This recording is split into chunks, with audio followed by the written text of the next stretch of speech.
sekaligus malam di TK PGRI Tanggel pada pagi hari ini. Terima kasih yang telah memenuhi undangan saya untuk agenda diseminasi budaya positif. Mari kita bersama-sama panjatkan puji syukur kehadirat Allah Subhanahu wa Ta'ala yang telah memberikan rahmat, taufik, hidayah dan inayah kepada kita sehingga pada kesempatan yang baik ini kita bisa berada di sini dalam keadaan sehat walafiat, tidak kurang suatu apa. Selanjutnya sholawat serta salam mari kita aturkan kepada junjungan kita Nabi Muhammad SAW yang kita anut ajarannya dan kita nantikan syafaatnya hingga di yaumil qiyamah.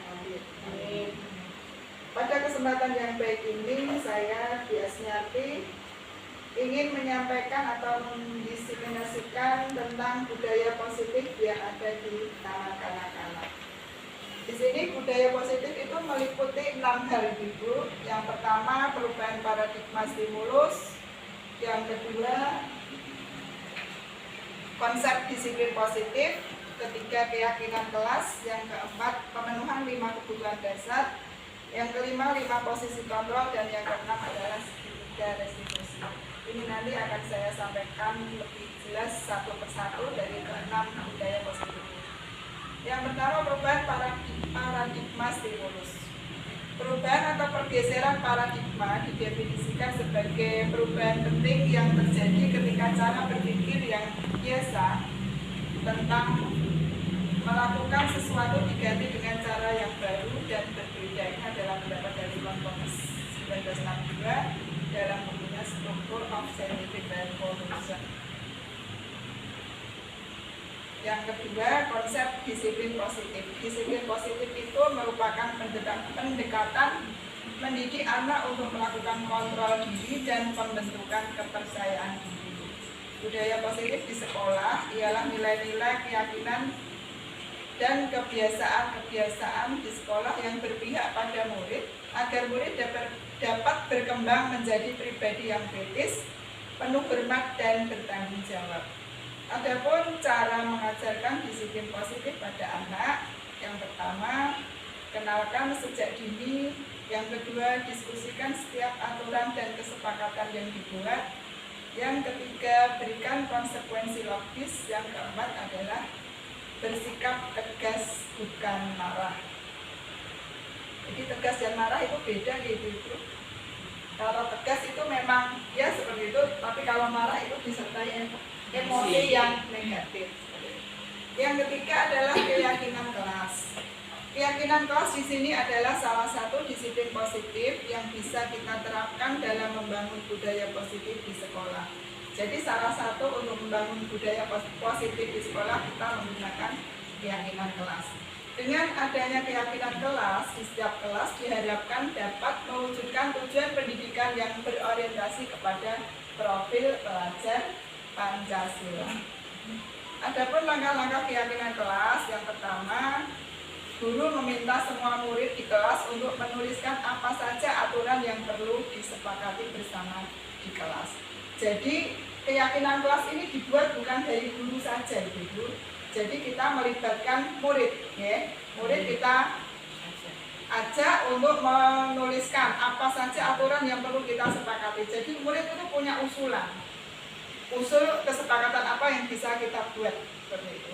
Yang kedua, semua usulan dari murid ditulis di papan tulis. Tapi karena anak-anak TK ya, belum bisa menulis secara kompleks, secara detail, mungkin bisa dengan nunjuk jari dan mengusulkan apa yang ia ingin sampaikan bisa diusulkan menjadi kesepakatan kelas. Yang ketiga, kalimat-kalimat yang sudah disepakati menjadi keyakinan kelas diubah menjadi kalimat yang positif. Contohnya seperti ini. Anak-anak tidak boleh ngomong sendiri, umpamanya kayak gitu. Itu tidak boleh menggunakan kata tidak boleh. Jadi, adakah yang bisa mengubahnya menjadi kalimat positif di antara ibu-ibu? Seandainya ada anak yang usul, saat pembelajaran tidak boleh ngomong sendiri kayak gitu. Kalau kalimat positifnya seperti apa menurut jenengan? Saat Ibu guru menjelaskan, anak-anak harus menyimak. Itu termasuk kalimat positif. Jadi tidak boleh ada kata larangan atau negatif. Bisa dipahami ya? Yang selanjutnya, tujuan keyakinan kelas. Jadi dengan membuat keyakinan kelas itu ada tujuannya, Ibu. Yang pertama, menumbuhkan budaya positif dengan kesepakatan kelas. Jadi budaya positif itu dibangun dengan adanya kesepakatan, tidak dari hanya guru yang menentukan, tapi anak-anak juga ikut mengusulkan apa yang menjadi kesepakatan. Yang kedua, menumbuhkan peserta didik untuk melakukan pembiasaan positif di kelas atau di sekolah. Yang ketiga, menumbuhkan sikap tanggung jawab pada diri peserta didik atas pemilihan aspirasi idenya melalui kesepakatan kelas. Yang keempat, menumbuhkan rasa saling menghargai diri sendiri dan orang lain. Yang ketiga ini maksudnya begini, seandainya anak-anak sudah memberi kesepakatan seperti tadi ya, tidak harus mendengarkan kalau bu guru sedang berbicara selama itu. Nanti saat bu guru berbicara ada anak-anak yang berbicara sendiri, tinggal bu gurunya menyampaikan, ayo kita ingat kesepakatan yang kita buat tadi bagaimana, kayak gitu. Jadi tidak usah melarang anak, tetapi kita akan menyampaikan kepada anak apa kesepakatan yang sudah kita buat. Jadi anak merasa punya tanggung jawab dengan apa yang telah dia usulkan dan disepakati. Seperti itu ya. Yang keempat, 5 kebutuhan dasar manusia menurut Maslow. Yang pertama adalah kebutuhan fisiologis untuk mempertahankan hidup secara fisik, yaitu yang seperti kita ketahui bersama, kebutuhan pokok kita adalah sandang, pangan, dan papan. Jadi pakaian, makanan, dan tempat tinggal. Yang kedua, kebutuhan rasa aman. Jadi perlindungan kebebasan dari ancaman itu juga merupakan kebutuhan setiap anak ya, terutama kebutuhan ibu-ibu juga sih nih. Nggak mau juga kalau diancam, harus punya rasa aman, itu termasuk kebutuhan. Yang ketiga, kebutuhan memiliki dan kasih sayang. Nah ini ibu-ibu juga sangat membutuhkan kan. Kalau dicuekin bapak gimana rasanya? Apalagi ini anak-anak di masa pertumbuhan. Anak-anak di masa pertumbuhannya yang membutuhkan begitu banyak perhatian ya, perhatian dari orang tuanya, ini memiliki kebutuhan untuk merasa dimiliki dan kasih sayang dari orang tua dan lingkungan. Jadi nanti pertumbuhan anak yang terbiasa dicuekin dengan yang terbiasa diperhatikan, bukan dimanja nih, diperhatikan itu akan beda. Beda lagi kalau dimanja, itu juga kurang bagus ya. Yang ketiga, kebutuhan penghargaan, dihargai lebih rendah dan lebih tinggi. Jadi dihargai orang lain itu juga merupakan kebutuhan. Seandainya ada kehadiran anak yang jangan langsung jangan ya. Harus kita, walaupun kita melarangnya, tapi kita dengan menggunakan kata-kata yang tidak menyinggung perasaan anak. Jadi mereka merasa tetap dihargai seperti itu. Yang selanjutnya adalah kebutuhan aktualisasi, melibatkan keinginan yang terus-menerus untuk memenuhi potensi. Jadi ini anak-anak memiliki merupakan kebutuhan anak-anak juga untuk terus melakukan aktivitasnya dalam memenuhi potensi. Yang selanjutnya menurut Maslow, pemuasan berbagai kebutuhan tersebut didorong oleh 2 kekuatan, yaitu motivasi kekurangan dan motivasi perkembangan. Motivasi kekurangan bertujuan untuk mengatasi masalah ketegangan manusia karena berbagai kekurangan yang ada. Kalau motivasi pertumbuhan didasarkan atas kapasitas setiap manusia untuk tumbuh dan kembang. Kapasitas tersebut merupakan pembawaan dari setiap manusia. Motivasi itu apa nih, Ibu? Dorongan. pemberian semangat kepada anak-anak. Yang kelima, posisi kontrol. Di sini yang pertama penghukum, yang kedua pembuat rasa bersalah, yang ketiga pemantau, yang keempat manajer. Jadi di sini sebagai seorang guru, terutama ya, kita bisa menjadi 5 posisi kontrol ini sesuai dengan kebutuhan anak. Maksudnya kita bisa menjadi dalam posisi penghukum apabila itu memang dibutuhkan. Contohnya memberikan sanksi kepada anak yang melanggar peraturan. Yang kedua, membuat rasa bersalah. Contohnya, kalau ada anak yang melakukan kesalahan, kita membuat kalimat dengan kalimat halus, tetapi itu membuat anak merasa bersalah. Oke, bisa dicontohkan? Tidak apa-apa, salah tidak apa-apa loh. Kira-kira kalimat yang bisa membuat anak merasa bersalah itu gimana gitu? Nah,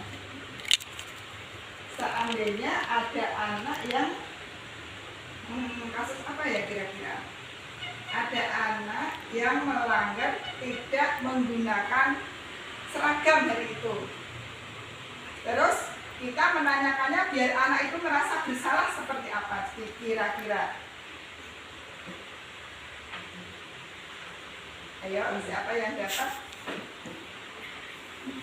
Monggo, tidak apa-apa, salah tidak apa-apa, kita coba aja. Ayo, misalnya seperti contohnya seperti ini. Kenapa hari ini misalnya ada anak yang namanya Mas Doni ya? Kenapa Mas Doni hari ini kok pakaiannya memakai seragam tugas? Kenapa ya? Kenapa? Nah, itu bisa membuat anak-anak merasa bersalah. Harusnya hari ini kan pakai seragam batik, seperti itu. Tapi kenapa Mas Doni pakai seragam olahraga, contohnya gitu ya? Itu anak akan merasa bersalah, terhukum dengan perasaannya sendiri karena pertanyaan dari ibu guru. Ini yang paling bagus ini posisi sebagai teman. Jadi sebagai seorang guru kita merangkul anak-anak sebagai teman, tidak menganggap mereka sebagai siswa ataupun sebagai anak yang sedang membuat kesalahan. Tapi ayo adik, tadi contohnya kasusnya nggak pakai seragam, dia salah seragam. Mas Doni, ini hari apa ya? Kenapa nggak pakai seragam? Tapi nggak apa-apa sih, besok lagi kalau ada seperti ini, nah diberi saran-saran sehingga anak merasa nyaman, tidak merasa bersalah. Yang keempat, sebagai pemantau. Ini dengan kalimat yang sama juga, tapi tidak ada imbuhan sebagai teman yang merangkul anak. Harusnya hari ini kan memakai seragam olahraga, jadi gurunya hanya memantau, mengingatkan kalau seharusnya hari ini memakai pakaian olahraga. Yang ketiga manajer, yang kelima manajer. Manajer itu apa nih? Pemimpin, ya. Guru di sini hanya sebagai pemimpin, jadi yang bisa mengatur-ngatur anak gitu. Monggo, lanjutnya. Yang keenam adalah segitiga restitusi. Ini istilah baru ya bagi kita semua. Apa yang dimaksud segitiga restitusi adalah proses menciptakan kondisi bagi murid-murid untuk memperbaiki kesalahannya sehingga karakter mereka lebih kuat, lebih kembali pada kelompoknya. Langkah-langkah segitiga restitusi adalah pertama, menstabilkan identitas, yang kedua, validasi tindakan yang salah, yang ketiga, menanyakan keyakinan. Nah, ini contohnya segitiga restitusi nih. Jadi kalau ada anak yang berbuat salah, kita tanya dulu, kenapa hari ini kok nggak pakai seragam olahraga? Terus anaknya memberi alasan, oh gitu.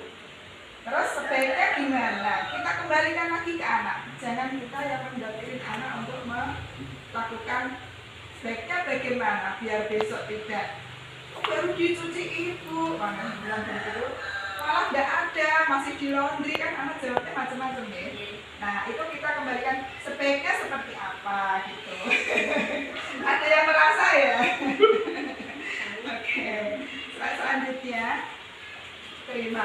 komunikasi. Itulah ada 6 ada 6 budaya positif yang bisa kita kembangkan di taman kanak-kanak maupun di kelompok bermain. Sebelum kita masuk sesi berikutnya adalah sesi tanya jawab, kita akan melakukan ice breaking dulu. Semua kan guru TK ya, pandailah melakukan ice breaking. Siapa yang berkenan maju untuk memberikan ice breaking? Monggo. Monggo, siapa? Nah, untuk mengingat kita dulu ya. Oh, bukan es jeruk. Ya, kalau es jeruk itu memang menyegarkan ya. Es breaking itu merupakan apa ya? Jeda atau kegiatan yang bisa menyegarkan atau merefresh kita, dari ketegangan. Ini kan tadi sudah materi-materi, nah kita mungkin gerak dan lagu dulu, senam dulu, nyanyi dulu, atau permainan apa dulu itu sebagai es breaking biar fresh. Kalau es teh, es sirup itu penyegaran tubuh ya. Ini penyegaran otak. Lalu siapa yang berkenan?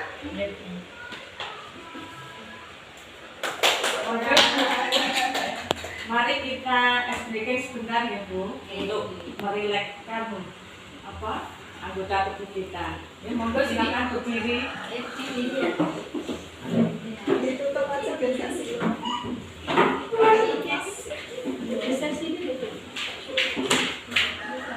Nanti dengan judul Marina menari di atas menara. Saya beri contoh dulu ya Bu. Marina menari di atas menara, di atas menara. Marina menari, Marina menari di atas menara, di atas menara. Marina menari. Ulangi ya. Nanti gerakannya agak lebih cepat Ibu. Ulangi. Semakin cepat jadi harus fokus. Marina menari di atas menara, di atas menara. Marina menari, Marina menari di atas menara, di atas menara. Marina menari, Marina menari di atas menara, di atas menara. Marina menari. Tepat semangat, semangat, semangat. Yes, yes, yes. Kurang semangat. Ulangi, tepat semangat, semangat, semangat. Yes, yes, yes. Tepuk tangan. Terima kasih. Iya, memang kita kan. Saya tambahkan sedikit es bikinnya. Tanduk esnya, tapi es sekarang es teh. Ya. Es jeruknya sudah, sekarang es teh. Enak. Es jus Bu. Tepuk 1 kali, tepuk 2 kali, kanan kiri, tepuk 3 kali, kanan kiri atas, tepuk 4 kali, kanan 2, kiri 2, tepuk 5 kali,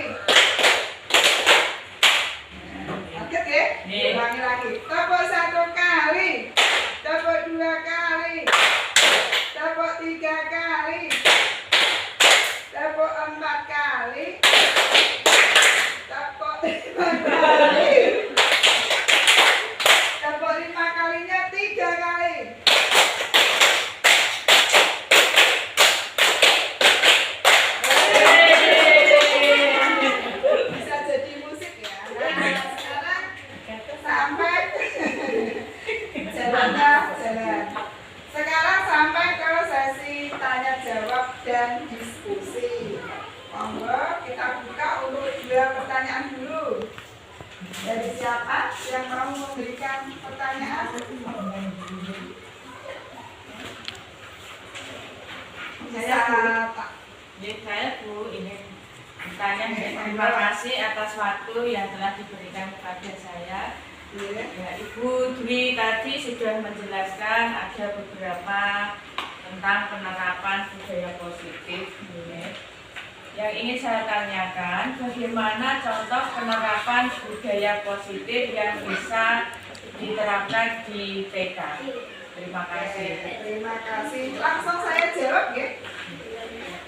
Untuk penerapan budaya positif yang bisa kita terapkan di TK, di antaranya adalah keyakinan kelas. Itu yang paling mudah ya. Karena apa? Anak-anak TK ini bisa diajak interaksi langsung dengan membuat keyakinan kelas. Contohnya seperti ini, kita buat contoh biar ibu-ibu semakin paham. Sebelum kegiatan belajar kita mulai, kita mau berdoa dulu, tapi sebaiknya sebelum semua kegiatan ya, mengucap salam, terus kita membuat keyakinan kelas dulu.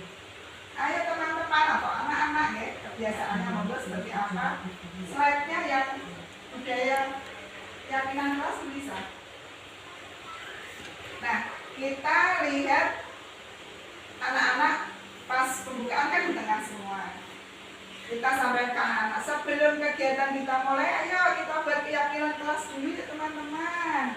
Bagaimana sebaiknya kita melakukan kegiatan? Nah, ada yang usul, coba kita praktek aja. Usulnya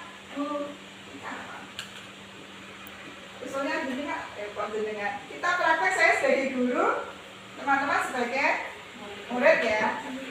Ayo teman-teman, kita sebelum mengikuti kegiatan belajar, melaksanakan kegiatan belajar, kita buat keyakinan kelas dulu seperti biasa hari ini. Apa yang mau teman usulkan sebagai keyakinan kelas? Ayo, Dik Rika, gimana keyakinan kelas yang kamu inginkan hari ini? Kamu usulkan? Tidak boleh ngobrol sendiri sama temennya. Nah, tidak boleh ngobrol sendiri sama temennya. Kira-kira sudah sesuai belum dengan ini tadi? Nggak apa-apa, itu kita tampung semua dulu guys. Sebagai seorang guru, apapun yang disampaikan oleh teman-teman, kita tampung dulu. Coba ditulis yang dari Bu Rika, tidak boleh ngobrol sendiri dengan temannya. Langsung praktek ya, nggak apa-apa, biar teman-teman lebih paham. Ada usul yang lain? Dek Fitri, apa yang diusulkan sebagai keyakinan kelas hari ini yang kita bisa sepakati bersama? Sama dengan temannya, aku sama dengan Dek Rika, ya enggak apa-apa. Dek, monggo. Tidak boleh lari-larian. Tidak boleh lari-larian saat diberi kegiatan. Saat kegiatan belajar. Oke, yang kedua tidak boleh lari-larian saat belajar.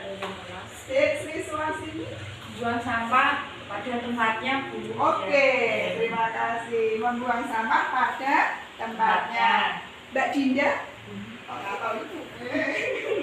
Mbak Dinda, apa yang mau diusulkan? Boleh sama dengan temannya, nggak harus beda ya. Dari ini kira-kira apa ya yang bisa kita sepakati? Ayo Bu Mbak Vita.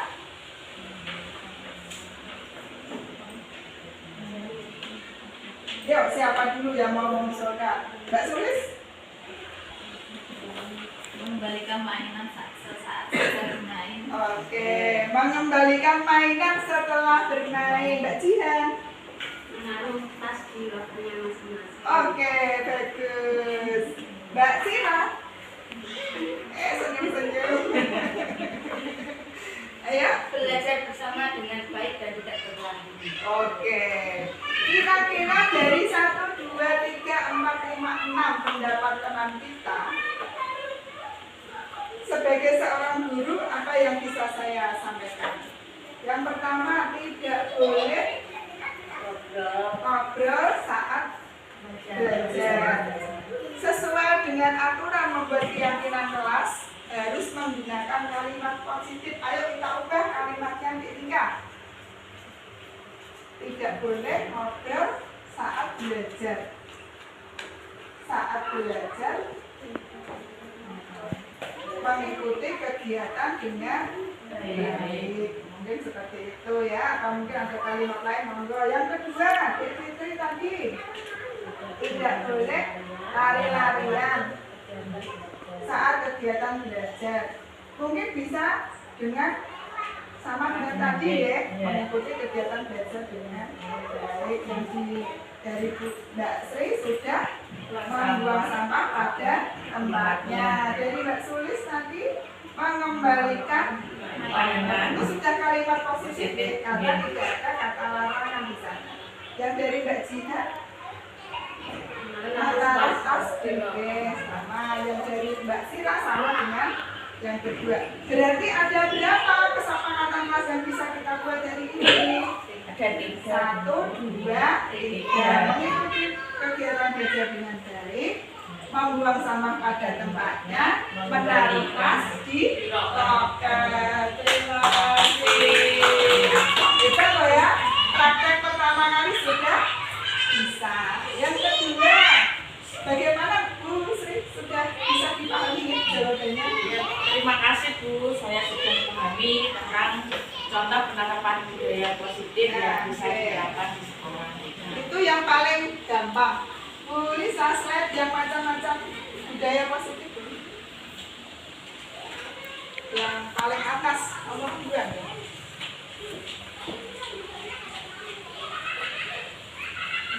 Nah ini dari 6 budaya positif yang paling enak diterapkan di TK itu adalah membuat keyakinan kelas.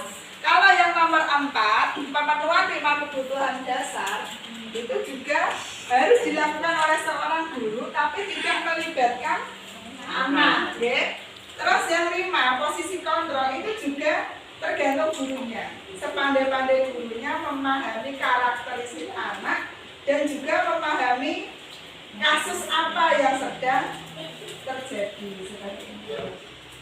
Monggo selanjutnya pertanyaan yang kedua dari siapa? Saya Bu. Ya. Tulis monggo. Ini mau bertanya Bu. Bagaimana cara mengatasi permasalahan yang ada di sekolah? Bagaimana cara mengatasi permasalahan yang ada di sekolah? Saya tanya balik tidak apa-apa ya. Kira-kira permasalahan apa yang dimaksud? Anak, permasalahan anak. Oke. Untuk mengetahui permasalahan anak, kita sebaiknya menggunakan segitiga restitusi. Kenapa seperti itu? Karena kita memberi kesempatan kepada anak untuk menyampaikan alasannya. Contohnya tadi, kenapa hari ini kok nggak pakai seragam olahraga? Padahal, nggak pakai seragam batik, malah pakai seragam olahraga. Berarti kita memberi kesempatan pada anak, tidak menghukumnya, membuat dia bersalah ya. Karena masih dicuci ibu, ya gitu. Kok bisa? Nah, anak diberi kesempatan terus di akhirnya kita beri kesempatan pada anak. Terus baiknya bagaimana ya besok biar tidak terulang lagi. Nanti kalau mau dipakai, ibu bisa diingatkan. Atau kalau besok mau dipakai, jangan dipakai di rumah, gitu ya. Nah, jadi kita melibatkan anak untuk memberikan atau memberi kesempatan anak memberikan alasan dan mencari solusinya seperti itu. Bisa dipahami Bu Sulis? Oke, ada pertanyaan lagi? Ada lagi tidak? Sudah tidak? Saya Bu, ingin bertanya lagi apa yang dimaksud dengan budaya positif Bu? Oke, budaya positif yang dimaksud dengan budaya positif adalah secara tadi kan menurut tokoh ya, ini saya akan sampaikan menurut kalimat saya. Budaya, apa artinya budaya? kebiasaan yang sudah melekat pada anak maupun guru yang terbentuk atau terbangun di sebuah sekolah positif, artinya baik. Berarti kita membangun budaya atau kebiasaan yang bisa melekat di sekolah kita baik pada anak maupun guru, kebiasaan yang baik. Contohnya tidak asal menghukum anak. Kita melibatkan anak untuk menyelesaikan sebuah masalah. Kita memberikan kesempatan kepada anak untuk memberikan alasan saat dia bersalah. Sebagai seorang guru, kita bisa menempatkan diri kita sebagai seorang manajer bisa, karena memang seorang guru adalah pemimpin dalam pembelajaran, tapi tidak asal langsung menghukum dasis-dasis tanpa alasan. Hukuman seandainya diberikan pun itu harus bersifat mendidik ya, bagus. Hukuman yang bersifat mendidik dan sesuai dengan usia anak. Masa anak TK tidak pakai seragam, cocok enggak? Tidak. Kita harus menyesuaikan dengan yang manusiawi lah ya, sesuai usia anak. Sekarang kita akan melakukan, tadi kan sudah ada pertanyaan membuat kesepakatan kelas ya, yang saya sebagai gurunya. Sekarang siapa yang mau berperan sebagai seorang guru di depan? Praktek lagi seperti tadi. Mangga Bu Fitri, mangga apa? Tadi kan sudah Bu Sri terus ya, masa peserta yang lain menjadi seorang guru untuk memimpin anak-anak membuat kesepakatan kelas. Mangga, Bu Fitri, Bu Tami, Bu Sulis, Bu Sulis, mangga Bu Fitri. Oke, monggo Bu Sri lagi. Bu Sri lagi, monggo. Tidak apa-apa Bu Sri. Tepuk tangan dulu untuk Bu Sri.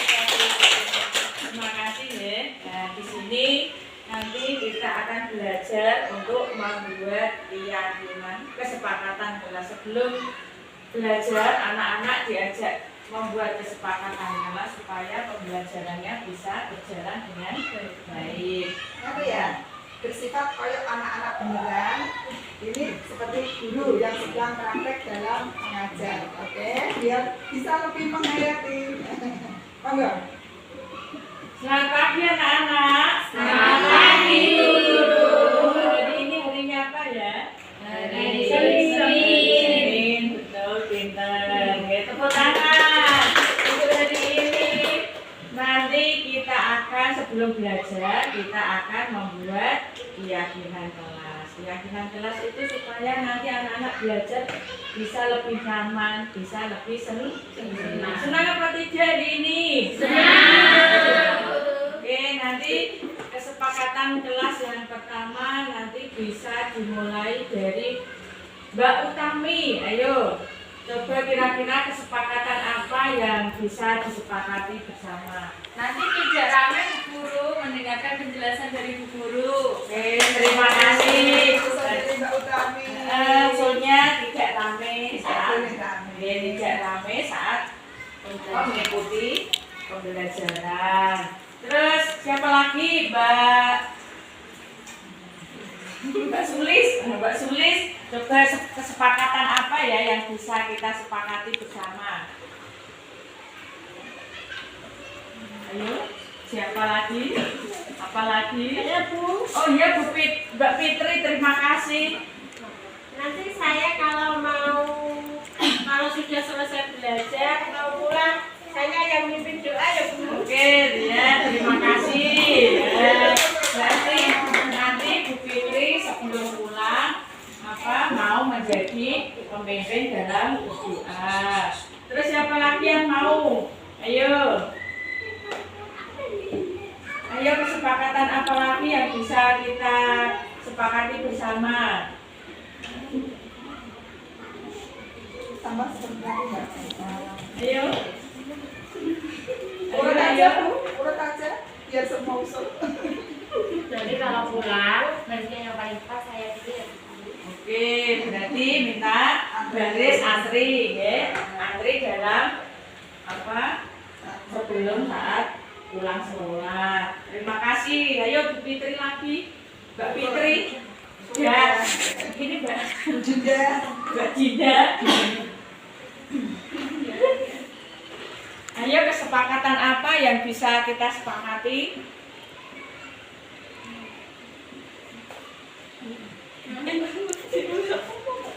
Tidak boleh ngompol.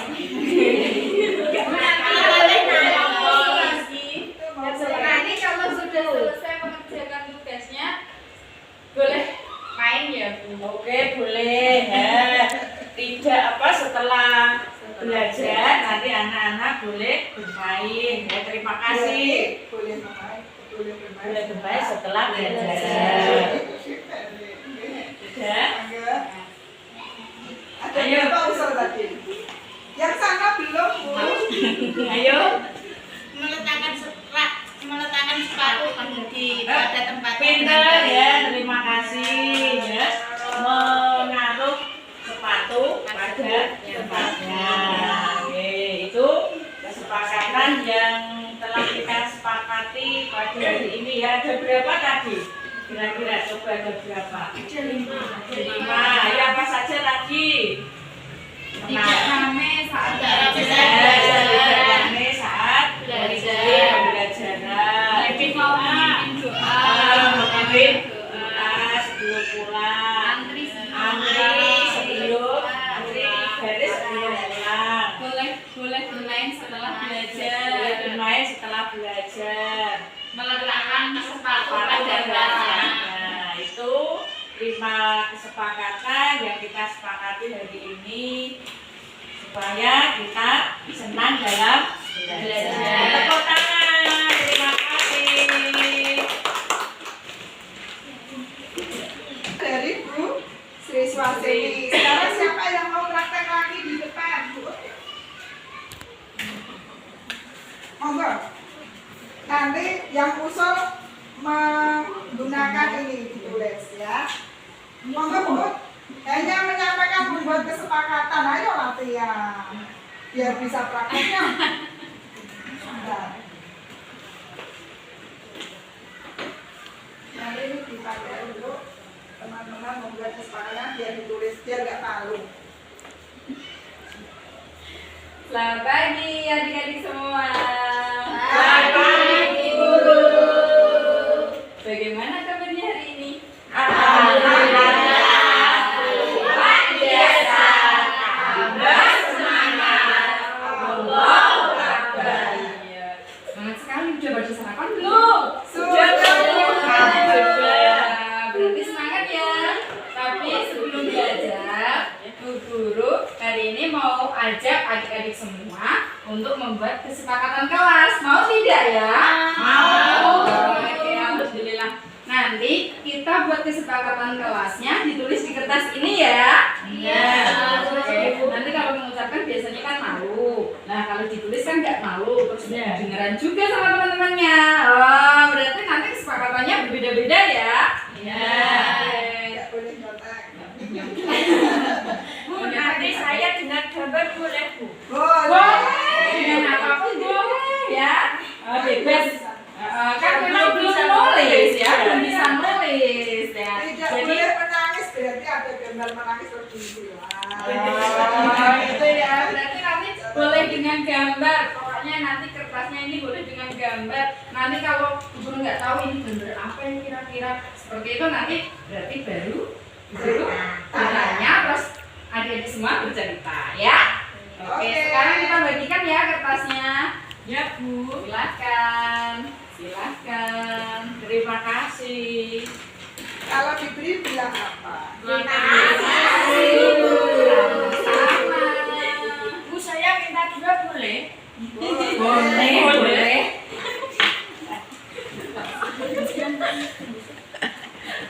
Jangan kakak, pas ini mau belum ngerti sembuh. Sama-sama.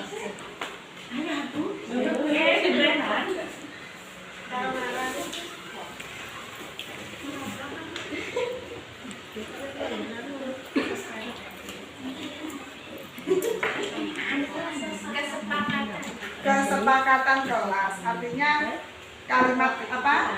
Usulan-usulan dari anak-anak terus Anak-anak mengusulkan kepada bu guru. nanti disepakati. Tidak boleh nangis saat belajar. Tidak boleh belajar sambil makan jajan. Contohnya seperti itu. Nanti kalimatnya diubah menjadi kalimat yang positif. Artinya tidak boleh memakai kata tidak boleh memakai kata.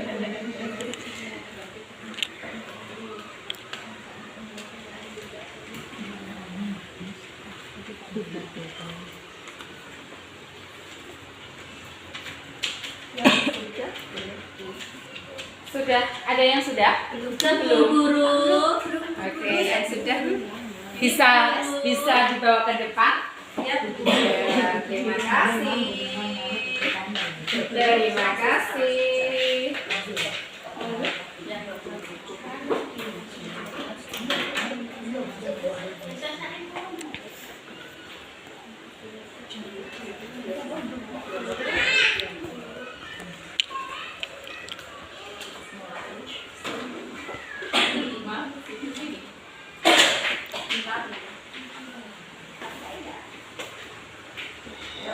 Gambarnya yang bagus.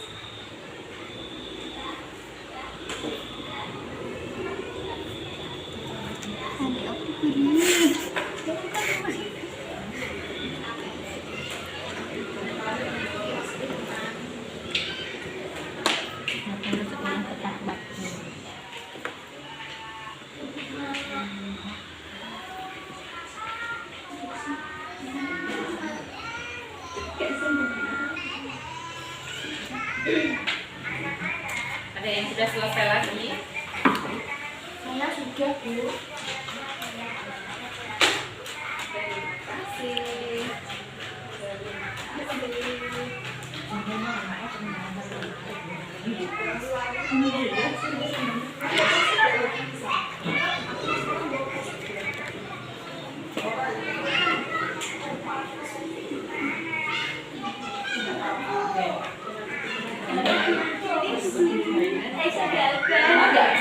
Bagus kok gambarnya. Bagus banget. Terima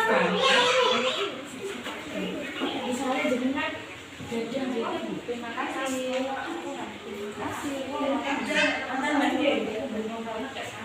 Tiga. Iya, yang sudah selesai bisa ke depan, ditempel ke depan ya. Gantian ya. Silakan. Oke.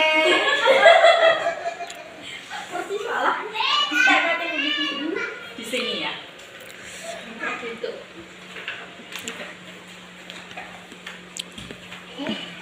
Terima kasih. Ya, lanjutkan.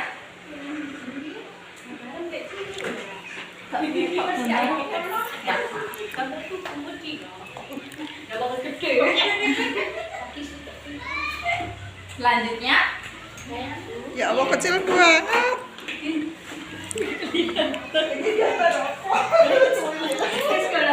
Pulang dulu ya bu. Pulang dulu bu. lanjut ya.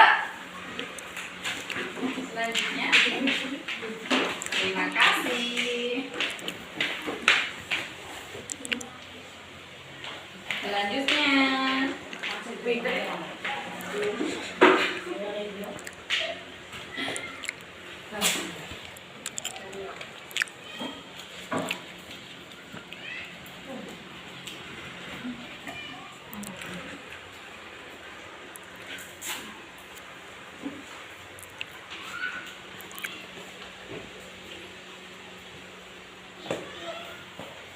Ya, yang belum nempel siapa?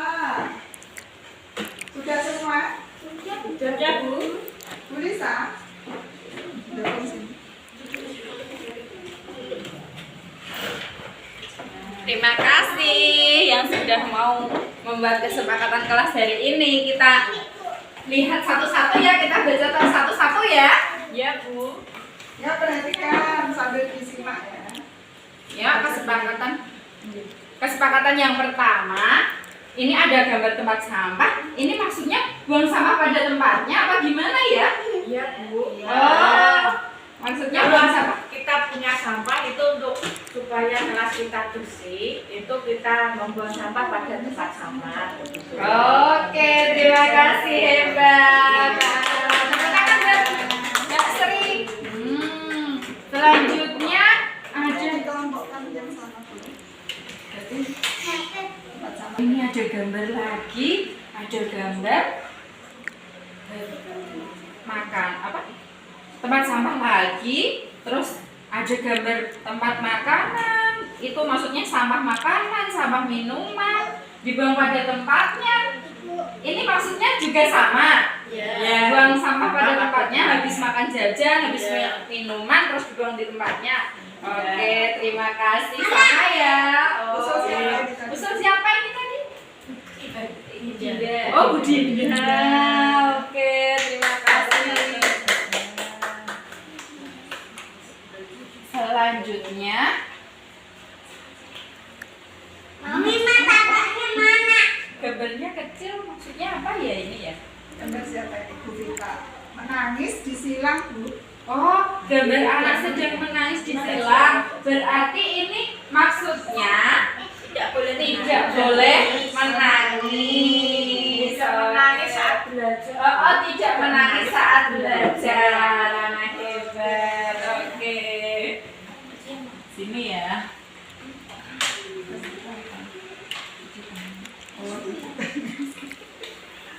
Ini ada gambar tangan, ada keran, ada sabun. Berarti apa ya? Cuci tangan. cuci tangan. Oh, cuci tangan dengan sabun. Oke, berarti nanti kesepakatan kelasnya nanti anak-anak cuci tangan pakai sabun setelah apa?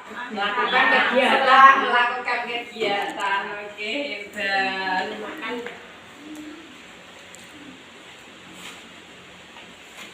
Terus ada gambar jam.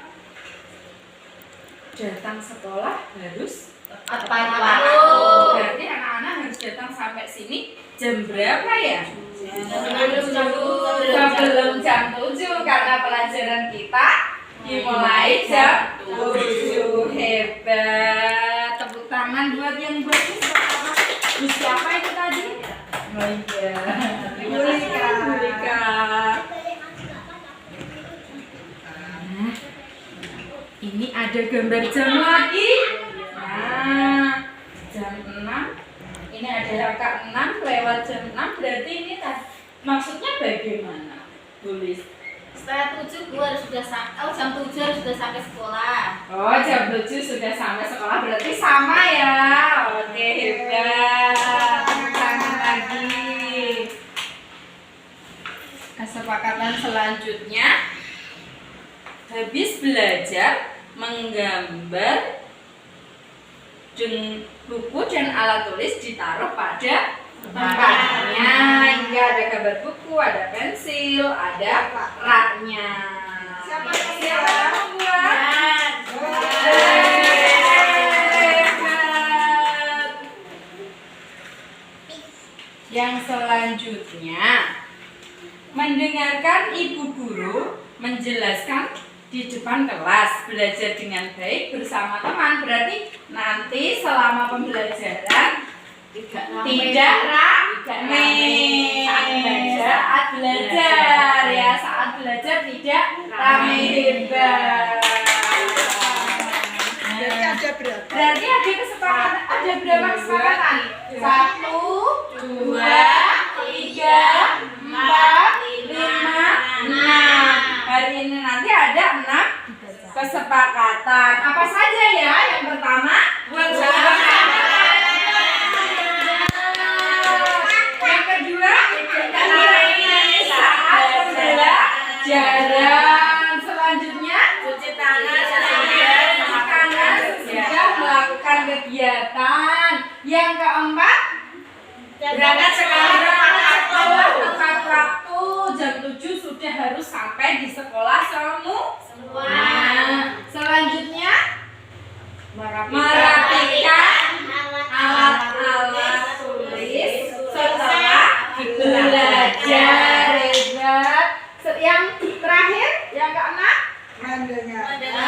mendengarkan guru saat pembelajaran, saat belajar, tidak rame. Oke, hebat. dilakukan ya. Berarti hari ini nanti sepakat untuk dilakukan ya? Ya. Oke, untuk hari selanjutnya Kalau ada yang melanggar, kalau ada yang melanggar kesepakatan kelas kita apa ya? Bagaimana ya kira-kira ya? Diberi apa? Diberi sanksi. Sanksinya apa kita Nyanyi. Nyanyi. Oke, berarti sepakat ya nanti kalau ada yang melanggar 6 kesepakatan kelas nanti kita menyanyi. Siap. Menyanyi di depan kelas sendiri. Iya. Oke. Tepuk tangan. Terima kasih atas kesepakatan yang kita buat hari ini dan semoga kesepakatan yang kita buat hari ini tidak dilanggar ya. Ya, Bu. Oke, terima kasih. Oke, terima kasih Bu Tami. Hari ini sudah ada 2 teman kita yang mensimulasikan, mempraktekkan anak-anak diajak membuat keyakinan kelas. Kira-kira teman-teman sudah bisa memahami dengan adanya praktek tadi ya? Bisa. Terus kira-kira bisa dilakukan tidak kalau di sekolah masing-masing? Siap untuk melakukan. Siap ya? Terus kalau menurut teman-teman, seandainya kita sudah bisa mengkondisikan anak, mungkin pertama, kedua, dan ketiga kalinya anak-anak agak kesulitan juga nih. Tapi kalau sudah merupakan budaya positif atau pembiasaan yang mendarat atau yang melekat pada anak, nanti akan merupakan sesuatu yang hal yang biasa. Jadi anak-anak tidak canggung lagi. Kalau itu sudah terbiasa dilakukan, kira-kira efeknya gimana nih ke pembelajaran? Kira-kira ada gambaran nggak di situ kalau seandainya ini sudah bisa diterapkan? Pembelajaran akan lebih menarik bagi anak-anak dan anak-anak tidak akan merasa kalau dia mendapat hukuman Karena karena sudah melakukan sebuah kesepakatan. Oke, untuk kegiatan hari ini tentang budaya positif ya yang sudah kita sampaikan ada 6 tadi. Kira-kira kalau menurut ibu-ibu yang paling enak disepakati dan bisa langsung diterapkan besok pagi di sekolah yang mana? Tadi itu membuat keyakinan kesepakatan kelas, Atau kesepakatan kelas yang nanti hasilnya bisa langsung kita rasakan karena benar-benar melibatkan anak. Oke, untuk sesi tanya jawab dan diskusi sudah cukup. Sekarang selanjutnya saya minta tolong 2 atau 3 rekan kita menyampaikan kesannya kegiatan hari ini apa? Kira-kira dengan adanya ini tadi, materi ini tadi, apa yang bisa jenengan pahami? Sebelumnya seperti apa, sesudah mendapat materi ini seperti apa, atau cara apa kita merefleksi kegiatan yang kita lakukan hari ini. Ada yang bisa mewakili?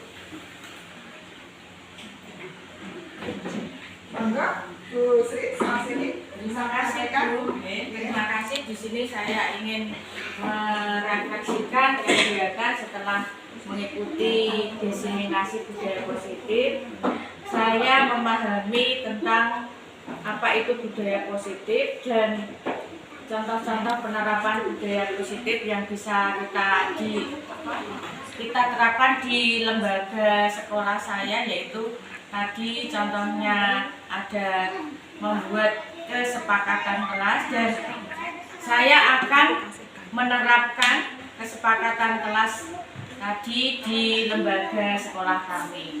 Selain itu saya memahami untuk mengatasi permasalahan anak di sekolah yaitu dengan menerapkan segitiga restitusi. Demikian Terima kasih. bisa kami sampaikan. Benar, Bu Sri Swasini menyampaikan kalau ingin menyelesaikan sebuah masalah dengan segitiga restitusi.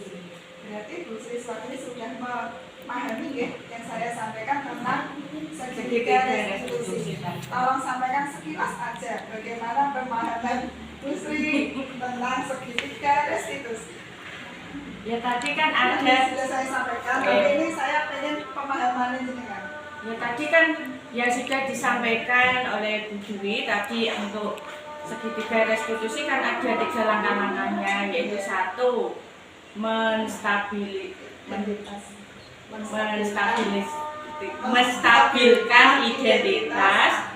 Terus yang kedua validasi tindakan yang salah.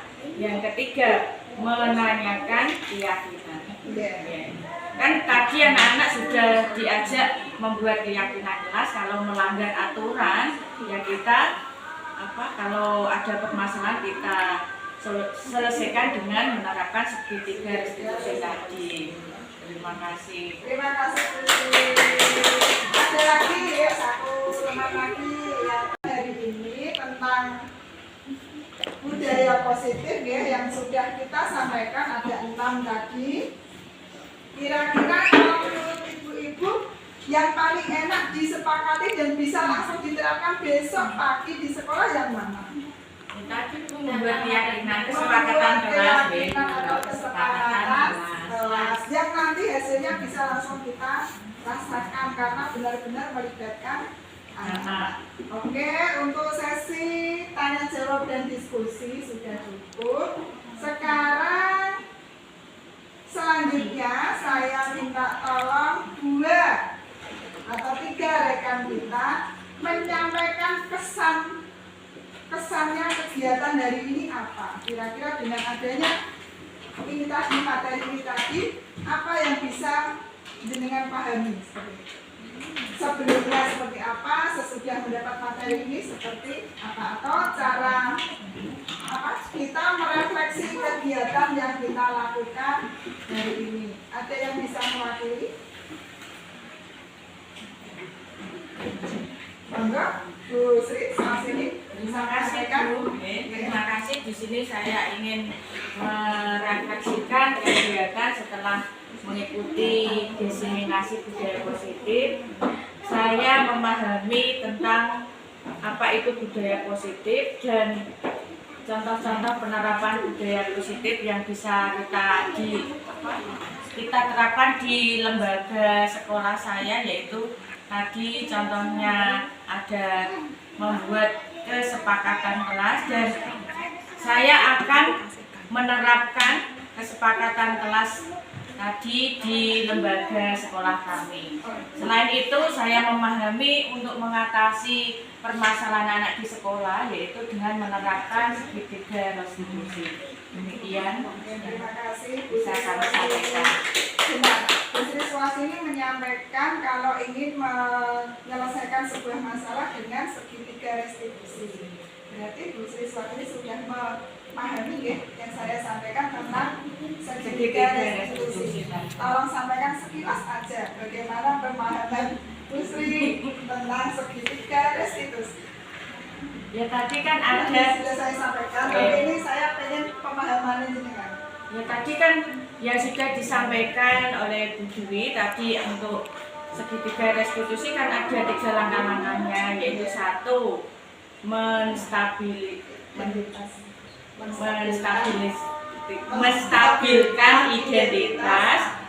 Terus yang kedua validasi tindakan yang salah. Yang ketiga menanyakan keyakinan.